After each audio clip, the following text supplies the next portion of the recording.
You've been an open book your whole life, and that's exactly why people keep turning your pages against you. Every time you speak your mind freely, every time you explain your reasoning, every time you show your cards before the hand is over, you hand someone else the blueprint to your defeat. They can only manipulate what they can understand, and right now, they understand you completely. Your tells are obvious.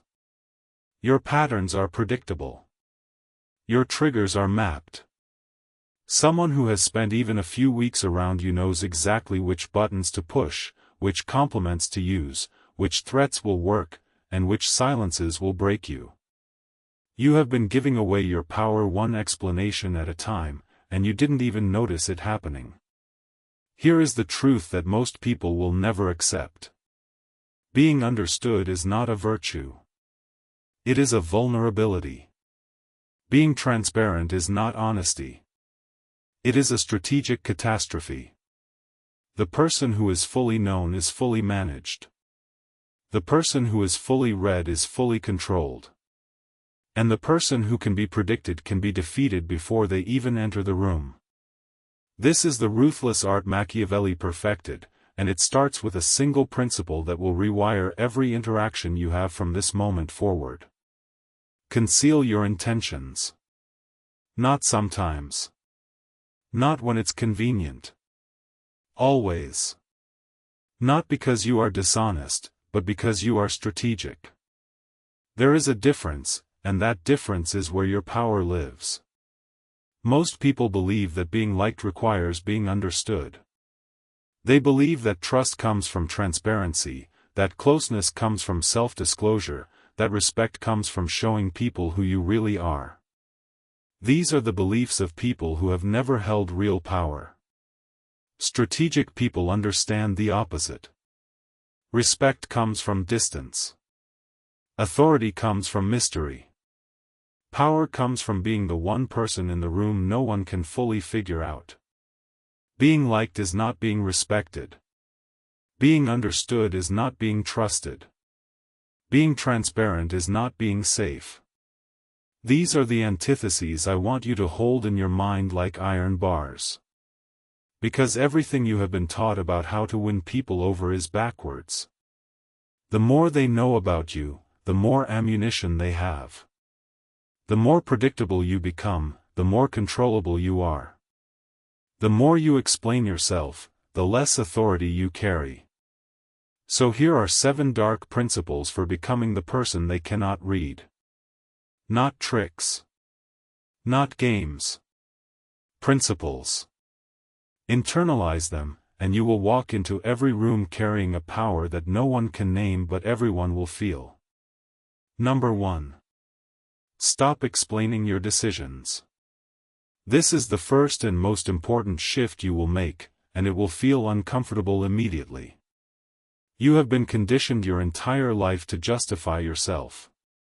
When you make a choice, someone asks why. When you change direction, someone demands an explanation. When you set a boundary, someone wants to understand your reasoning. And every single time, you comply. You explain. You justify. You rationalize. You lay out your thinking like a lawyer presenting a case, hoping the jury will validate you. But here is what you are actually doing. Every explanation is a data point. Every justification is a piece of the map. Every time you tell someone why you did something, you teach them how you think. And once they know how you think, they know how you will think next time. You are not building trust. You are building a predictive model of yourself and handing it to anyone who asks. Strategic people do not explain. They state. They decide. They act. When someone asks why, the answer is simple. Because I decided to. Because it was the right call. Because I felt like it. Short. Final. Closed. Not rude, but complete. There is nothing more to say. The conversation ends not because you shut it down aggressively, but because there is simply nothing left to probe. Most people over-explain because they are addicted to being understood. They feel a gnawing anxiety when someone might misinterpret them, might think poorly of them, might form a negative opinion. So they pour out explanations like someone pouring water on a fire that does not exist. The fire is in their own head. It is the fear of being judged. And that fear is costing them every ounce of authority they could carry. When you stop explaining, something shifts in how people perceive you. They start to assume depth. They start to assume you have reasons they cannot see. They start to fill in the blanks with their own imagination, and their imagination will always be more generous than your explanation. When you explain, you shrink. When you stay silent, you expand. Your silence becomes a canvas, and they will paint on it something far more powerful than anything you could have said. The cost of not doing this is enormous. Right now, every explanation you give is a brick in the wall of your own prison. People know your logic. They know your weaknesses. They know what drives you, what scares you, what matters to you. That is not intimacy. That is surveillance. And you are volunteering for it. Number 2. Cultivate an aura of mystery through controlled absence. Mystery is not about being weird. It is not about acting strange or speaking in riddles or wearing a metaphorical mask of brooding darkness. That is theater, and theater is transparent. Real mystery is quieter than that.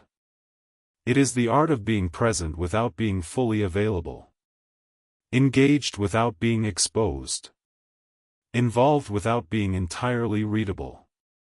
Think about the people who have captivated you in your own life. The ones who drew you in, who made you want to know more, who occupied space in your mind long after they left the room. What did they have in common? They did not tell you everything. They did not lay their entire life out in the first conversation. They revealed selectively. They withdrew at moments you did not expect. They left gaps, and those gaps pulled you toward them like gravity. This is because admiration travels to the unknown. The mind cannot resist a puzzle. When someone is fully explained, fully mapped, fully understood, the interest dies. There is nothing left to discover. The mystery is solved, and the mind moves on.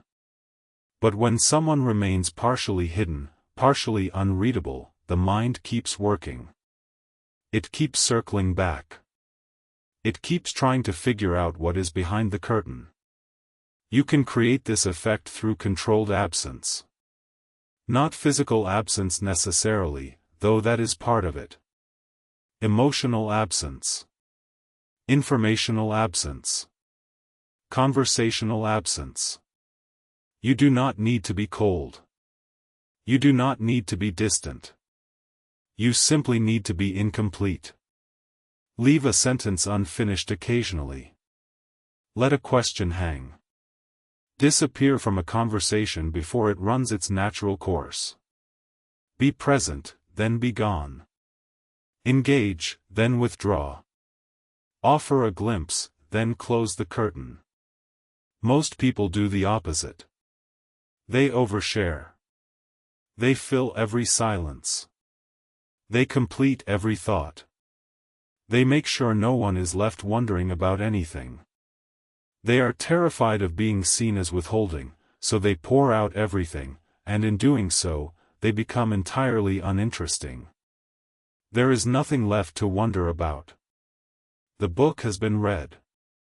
The movie has been spoiled. The strategic person understands that what is withheld is more powerful than what is revealed.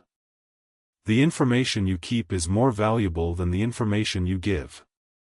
Your silence is not empty. It is a power vacuum, and power vacuums do not stay empty. Other people will rush in to fill them, and what they fill them with is their own fears, their own projections, their own imagination. They will build a version of you in their mind that is larger and more dangerous than anything you could have constructed with words. That is the cost you are paying right now. By being an open book, you are depriving yourself of the most powerful force in human perception. You are eliminating the space where your legend could grow. You are replacing myth with manual, and no one reveres a manual. Number 3. Let ambiguity do the work for you. This is where it gets dark, and this is where most people get uncomfortable. But you need to hear it, because this principle alone will change how every interaction you have plays out from this day forward. Ambiguity is a weapon. Not a personality flaw. Not a communication failure. A weapon. When you are ambiguous, people cannot pin you down. They cannot categorize you. They cannot file you in the right drawer. And when someone cannot categorize you, they cannot predict you. When they cannot predict you, they cannot control you. When they cannot control you, they must approach you with caution. Caution is the cousin of respect. Think about it. When you encounter someone who is completely transparent, completely readable, completely predictable, how do you treat them? You relax. You let your guard down. You do not worry about what they will do because you already know. There is no need for caution. There is no need for respect. You already have them figured out, so you handle them accordingly. Now think about someone you cannot figure out. Someone whose motives are unclear. Someone who might agree with you or might not. Someone who could go left or right, and you genuinely do not know which. How do you approach that person? Carefully. Thoughtfully. With your full attention. You give them space. You give them deference. You give them something close to reverence, because you do not know what they are capable of. This is the power of ambiguity. It does not require you to threaten anyone. It does not require you to be cruel. It simply requires you to be unclear. To let your positions be known without being fully defined. To express opinions with enough nuance that no one can say exactly where you stand. To act in ways that there is a tool so simple, so accessible, so immediately effective, that you can begin using it in your very next conversation, and it will change how people perceive you within minutes. The strategic pause. Most people are afraid of silence. They are terrified of it.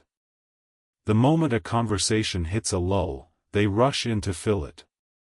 The moment a question is asked, they answer immediately. The moment a point is made, they respond without a second thought. They treat silence like a void that must be plugged, and in their desperation to fill it, they reveal far more than they ever intended. When you answer too quickly, you signal several things. You signal that the answer was easy, which means the question was not threatening, which means you are not complex enough to require careful thought. You signal that you are eager to engage, which means you value the interaction, which means the other person has the leverage. You signal that you have nothing to hide, which means you have nothing worth protecting, which means you are not a person of substance. The strategic pause changes all of this. When someone asks you a question, especially a pointed one, you wait. Not for dramatic effect. Not to be theatrical. You wait because you are actually considering. You are weighing. You are deciding how much to reveal and how much to withhold. The pause itself communicates depth. It communicates that the question matters enough for you to think about it. It communicates that you are not reactive, not impulsive, not easily read. In that pause, the other person will start to feel something. Discomfort. Uncertainty. They will wonder if they asked the wrong thing. They will wonder what you are thinking. They will wonder if they have triggered something they did not intend to trigger. And in that wondering, you have already gained the upper hand. They are now thinking about you instead of about their next move. Marcus Aurelius understood something that most people never grasp. The space between stimulus and response is where your power lives. Most people have no space at all. The stimulus arrives and the response fires immediately, like a reflex. They are machines. Push button, get output. They are the most readable creatures on earth because their inputs and outputs are perfectly mapped. You need to widen that space. Stretch it. Make it visible to others. When you pause before responding, you demonstrate that you are not a machine. You are not a reflex. You are a force that processes, considers, and chooses. That demonstration alone will shift how people treat you. They will start to approach you differently. They will start to choose their words more carefully. They will start to treat you as someone whose responses cannot be taken for granted. The cost of not mastering this is that you remain a reactor.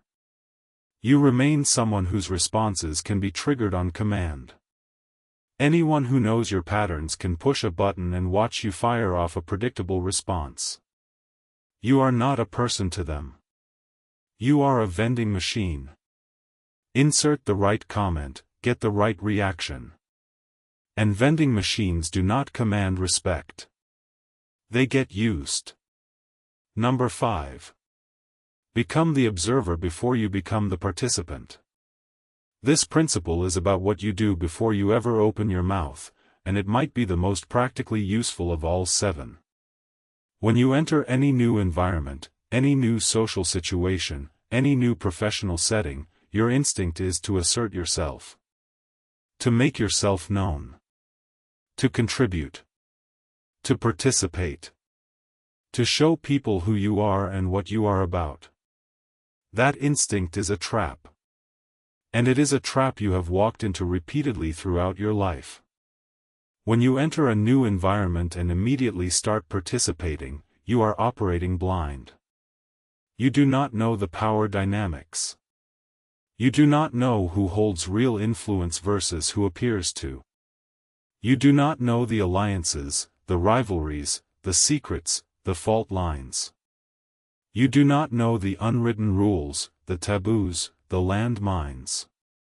And yet you start walking, talking, acting, as if you do. Strategic people do the opposite. They observe first. They enter a room and go quiet. Not awkwardly quiet. Not conspicuously quiet. Just quiet enough to see. They watch who talks and who listens. They watch who defers to whom. They watch where the power actually sits, which is almost never where the org chart says it sits. They watch the micro-expressions, the side glances, the subtle shifts in body language when certain topics come up. They map the terrain before they take a single step. This is not paranoia.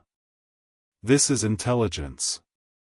You would not walk into a battlefield and start firing your weapon in every direction.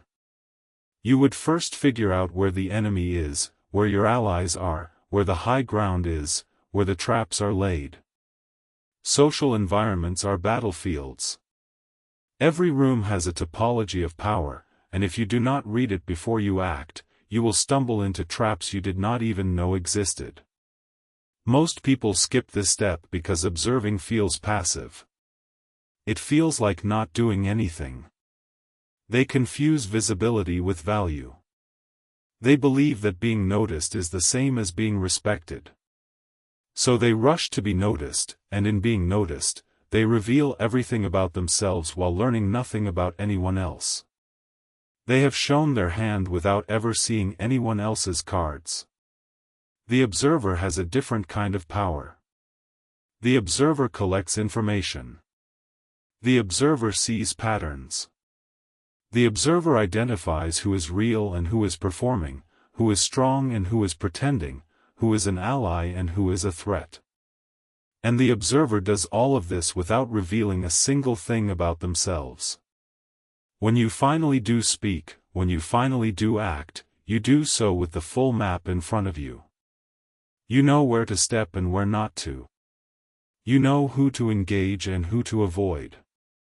You know what to say and what to keep to yourself. And because you have been quiet, because you have been observing, your first move carries weight. It is not the move of someone who rushed in blindly. It is the move of someone who has been watching, waiting, calculating. And people can feel that difference. Right now, you are paying the cost of not observing. You have walked into situations and immediately shown your cards, only to realize later that the person you were talking to was not who you thought they were. You have made moves based on assumptions that turned out to be wrong. You have trusted people you should have watched and watched people you should have engaged.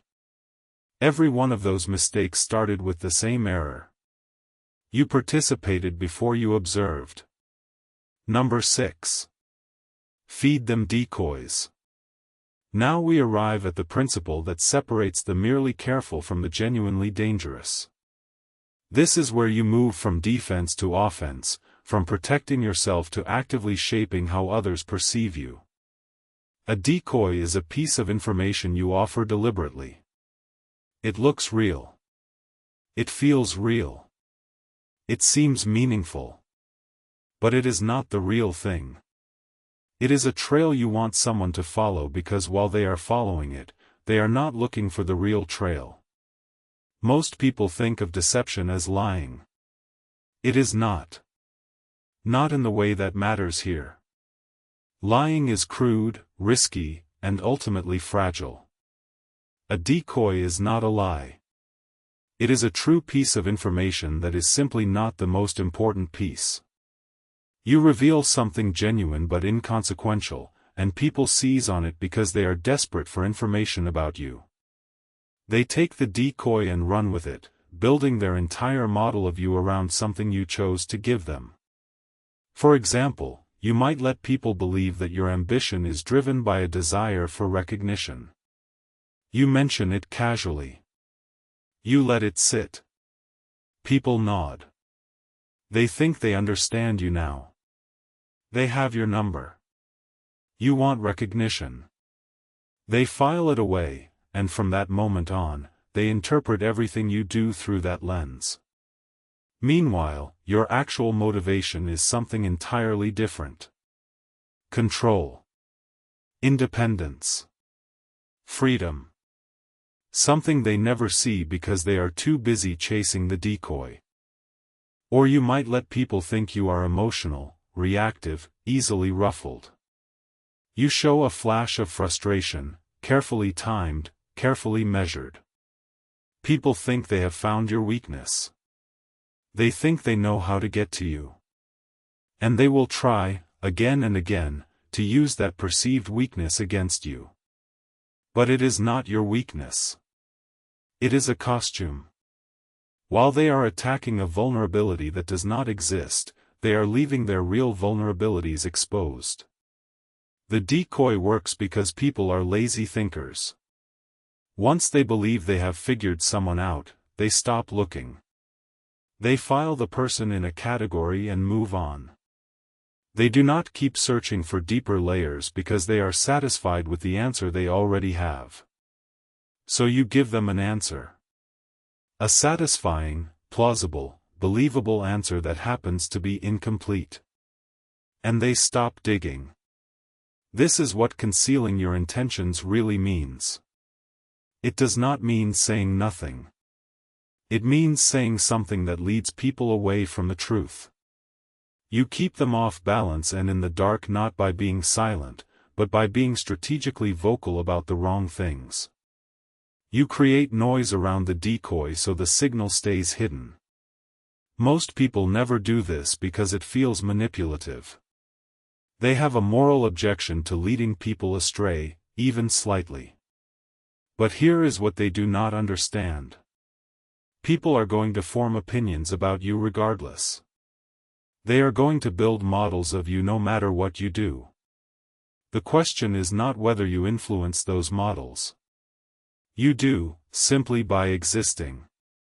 The question is whether you do it deliberately or accidentally. When you do it accidentally, you have no control. When you do it deliberately, you have all of it. The cost of not using decoys is that people will find real things about you and use them. They will stumble onto actual vulnerabilities, actual motivations, actual patterns. And they will use those real discoveries against you. A decoy redirects that energy. It gives them something to find so they stop looking for what matters. It is not cruelty. It is protection. And in a world where everyone is constantly probing for weakness, protection is not optional. Number 7. Never be fully known. This is the principle that encompasses all the others. This is the master principle. The one that sits above the rest like a keystone in an arch. Remove it and everything else collapses. Never be fully known. Not by your friends. Not by your family. Not by your partner. Not by your closest allies. Not by anyone. This sounds cold. It sounds lonely. It sounds like the philosophy of someone who has been hurt and now refuses to let anyone in. But that is not what it is.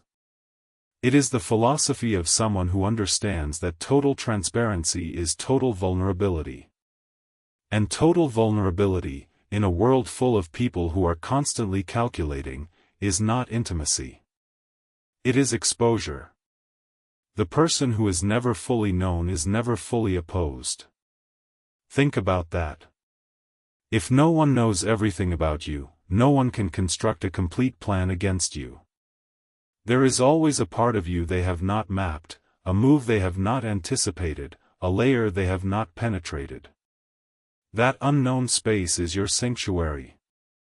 It is where your options live. It is where your freedom resides. The person who is never fully known is also never fully prepared against. Whatever strategy someone devises to counter you, it will be based on incomplete information. It will have gaps. It will miss something.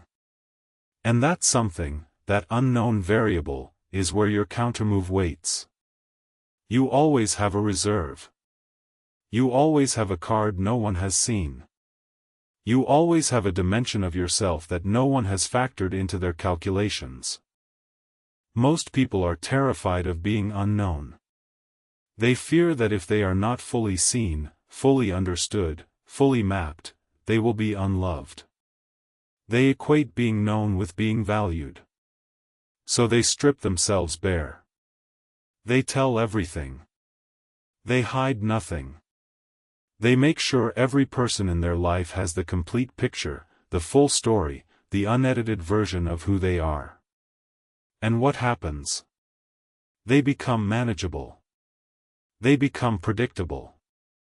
They become small. The mystery is gone, and with it goes the gravity. People who once found them fascinating now find them familiar. Familiarity does not breed contempt only. It breeds something worse. It breeds indifference. When someone has nothing left to discover about you, they have nothing left to invest in you. The exploration is over. The map is complete. There is nowhere left to go. Strategic people hold something back always. Not out of spite. Not out of fear. Out of respect for their own power. They understand that the unknown part of them is not a wall between them and others. It is a space that keeps others coming back. It is the reason people stay interested, stay engaged, stay slightly off balance. It is the engine of their gravity. You do not need to be a different person. You do not need to construct a false identity. You simply need to stop handing out the complete picture. Reveal in layers. Reveal slowly. Reveal selectively. Let people think they know you, then show them a side they have never seen. Let them believe they have figured you out, then do something that does not fit their model. Keep them circling. Keep them wondering. Keep them reaching. Because here is the deepest truth in all of this. People do not respect what they fully understand. They respect what they cannot fully grasp. They do not admire what is transparent. They admire what has depth. They do not follow what is predictable. They follow what has an edge of the unknown. This is not a flaw in human psychology. It is a feature. And you can either fight against it by being more transparent, more explained, more readable, or you can work with it by becoming the person they cannot fully figure out. Let me bring all 7 principles together so you can feel the full weight of what you have been given. Stop explaining your decisions. Every explanation is a data point that makes you more predictable and more manageable. State, do not justify. Decide, do not defend. Let your actions speak and let your silence protect you. Cultivate an aura of mystery through controlled absence. Be present but not fully available. Engage but not entirely. Leave gaps that draw people in rather than pushing them away. Let admiration travel to the unknown parts of you.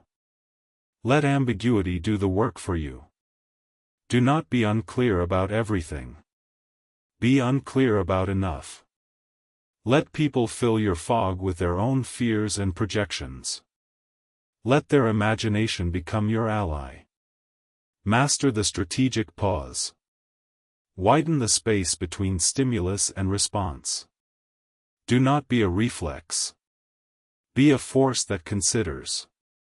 Let your pauses communicate depth that your words never could. Become the observer before you become the participant. Read every room before you move in it. Map the terrain. Identify the real power. Then act with the full picture while everyone else acts blind. Feed them decoys. Give people something to find so they stop looking for what matters. Let them build their model of you around information you chose to reveal, not information they discovered. And above all, never be fully known. Keep a reserve. Keep a layer. Keep a dimension that no one has seen. It is your sanctuary, your freedom, and your power. These are not tricks you use occasionally. These are principles you internalize until they become how you move through the world. The goal is not to become a different person. The goal is to become a more protected version of the person you already are. Your authenticity does not require your vulnerability. Your honesty does not require your transparency. You can be real without being readable. You can be genuine without being exposed. And once you understand that distinction, you will never go back to the way you were. Because the way you were is costing you. It is costing you respect. It is costing you authority. It is costing you the leverage you could have in every relationship, every negotiation, every interaction. Every time you over-explained, you lost a piece of power. Every time you rushed to be understood, you gave away a piece of mystery. Every time you showed your full hand, you made yourself easier to manage. That stops now. You will not change overnight. These patterns are deep. The instinct to explain, to clarify, to justify, to reveal, to be understood, it is wired into you by years of conditioning. But awareness is the first crack in the wall. And now you are aware. You see the pattern. You understand the cost. You know what you have been doing and you know what it has been taking from you. So start with one principle. Just one. The next time someone asks you to explain a decision, do not explain. State it and stop. Feel the discomfort. Sit in it. Let the silence hang. Watch what happens. The world will not end. The relationship will not collapse. What will happen is that the other person will feel something shift. They will feel a gravity they did not feel before. They will feel the presence of someone who is not desperate to be understood. And that feeling, that subtle shift in the air, is the beginning of your power. Then add another principle. Then another. Layer them. Stack them. Let them compound. Over time, you will notice that people treat you differently. They approach you more carefully. They choose their words more deliberately. They give you space you did not ask for. They offer you respect you did not demand. Not because you became aggressive. Because you became unreadable. And the unreadable person is the one who writes the rules in every room they enter. This is the ruthless art Machiavelli perfected. The art of concealment. The art of controlled perception. The art of being known enough to be trusted and unknown enough to be feared. It is not darkness. It is mastery. And now it is yours. They can only manipulate what they can understand. So become the person they cannot read. Right now, not tomorrow. Not next week. Not when you feel ready. Right now, in your very next conversation, begin the transformation. Stop explaining. Start concealing. Stop revealing. Start observing. Stop being the open book everyone feels entitled to read. Become the locked vault they cannot stop thinking about. If you understood what you just heard, type the words "I am untouchable" in the comments below. Not because typing it changes anything. Because claiming it does. Because the words you speak about yourself become the identity you live into. And the identity of someone who cannot be read, cannot be predicted, and cannot be controlled, is the most powerful identity you will ever adopt. The choice has always been yours. You just did not know it until now. Now you do. So what are you going to do with it?